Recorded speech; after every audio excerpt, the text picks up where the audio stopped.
1980년대에 아이들이 실종된 후 폐쇄된 프레디 파즈베어의 피자 가게에서 마이크가 야간 경비로 일하게 되면서 벌어지는 이야기를 다룬 영화 프레디의 피자 가게에 관한 7가지 잡지식 지금 살펴봅니다. 10여 년 전 게임 개발자 스콧 코스는 자신이 갈림길에 서 있다는 걸 발견했죠. 크리스찬인 코스는 주로 기독교 계열 게임을 제작했지만 이런 프로젝트들은 재정적으로 성공적이지 못했는데요. 코스는 게임 개발 일을 완전히 포기하고 다른 길을 찾아야 하는지 의문을 보며 믿음의 위기에 처한 자신을 발견했습니다. 그러던 어느 날 밤 코스는 마지막이다 싶었던 시퍼앤선즈 벌목회사에 대한 리뷰를 우연히 발견했는데요. 가족 친화적인 게임인데 이 작품에 등장하는 애니메이트로닉 캐릭터들이 본의 아니게 무서웠다는 것이었죠. 그 순간 코스는 깨달음을 얻었습니다. 만약 의도적으로 무서운 게임을 만든다면이라고 말이죠. 그 결과 나온 프레디의 피자 가게는 버려진 프레디 파즈베어의 피자 가게에서 고용된 야간 경비원 마이크의 시선에서 진행되는 공포 서바이벌 게임인데요.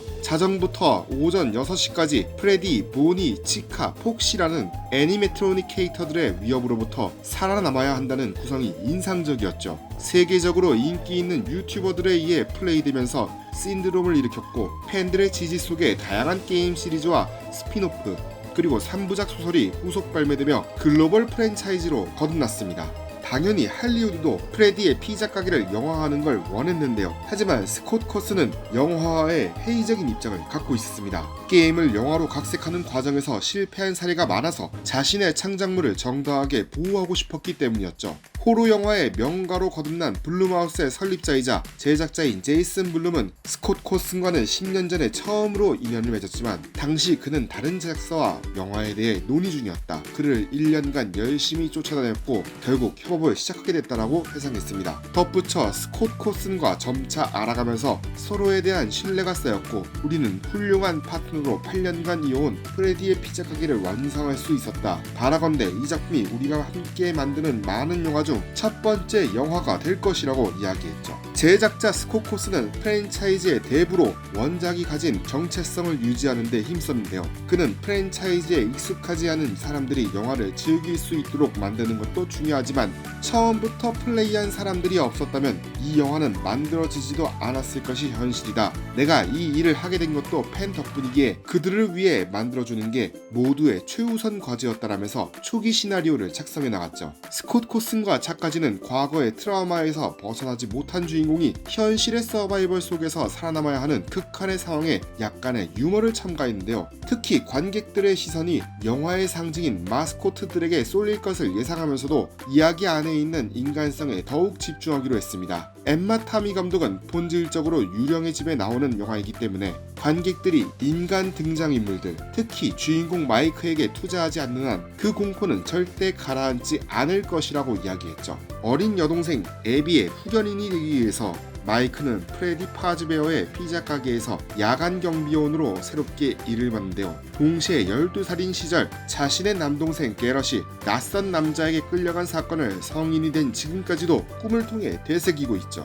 헝거게임 시리즈에서 피타 멜리크 역할로 관객의 눈도장을 찍은 조시 허처스는 마이크는 세상의 무게를 그의 어깨에 짊어지는 남자라면서 동시에 자신의 깊은 개인적 트라우마를 다룬다라고 캐릭터를 소개했습니다. 한편 피자 가게와 연루된 과거의 실종 사건을 기억하는 지역 경찰관으로 마이크에게 가게에 대한 이야기를 전하는 캐릭터 바네사 역할은 너의 모든 것 시리즈에서 귀네비어 백 역할로 활약한 엘리자베스 라일이 연기했죠. 게임의 주요 캐릭터인 프레디와 친구들을 실사화하는 것은 프레디의 피자 가게에 주어진 가장 큰 미션 중 하나였는데요. 제작진은 7피트 크기의 거대한 마스코트들을 실제로 살아 움직이는 것처럼 보이게 할 수 있는 최선의 방법을 모색했는데 바로 애니메트로닉스 제작에 일가견이 있는 짐 헨슨의 크리처샵과 의기투합하는 것이었습니다. 짐 헨슨의 크리처샵은 다양한 머펫들의 창시자 짐 헨슨이 설립한 최초의 인형극 제작사로 세서미 스트리트,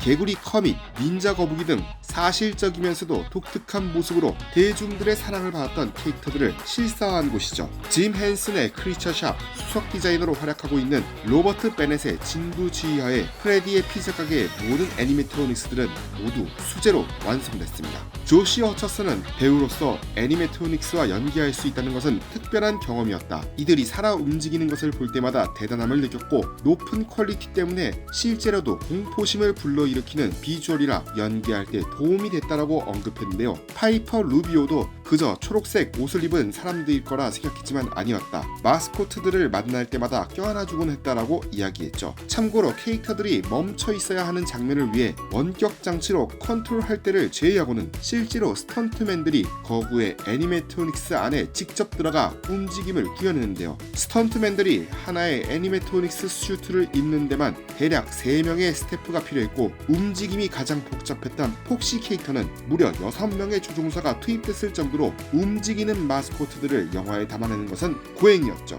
뉴올리언스에서 촬영한 이 작품은 프레디 파즈베어의 피자 가게의 인테리어를 패밀리 레스토랑의 느낌으로 구현하는 것은 물론 가족 영화가 사랑을 받았던 지난 시대를 온전히 담아내고자 노력했는데요. 그 결과 1980년대 전성기를 맞았던 엔터테인먼트 중심의 피자 가게부터 특유의 질감과 불완전함이 느껴지는 마스코트까지 아날로그적인 분위기를 한껏 자아내는 공간으로 재탄생됐죠. 또한 공간의 특성상 친숙함이 무난하면서도 언제든 기괴한 느낌으로 변주를 줄 수 있는 공간을 연출하기 위해 소품과 조명을 적극 활용했습니다. 각본에 참여한 세스 쿠데바크가 우리 모두 즐거운 공간 속에서 무심코 겁에 질린 추억 하나쯤은 갖고 있을 것이라고 설명했는데요.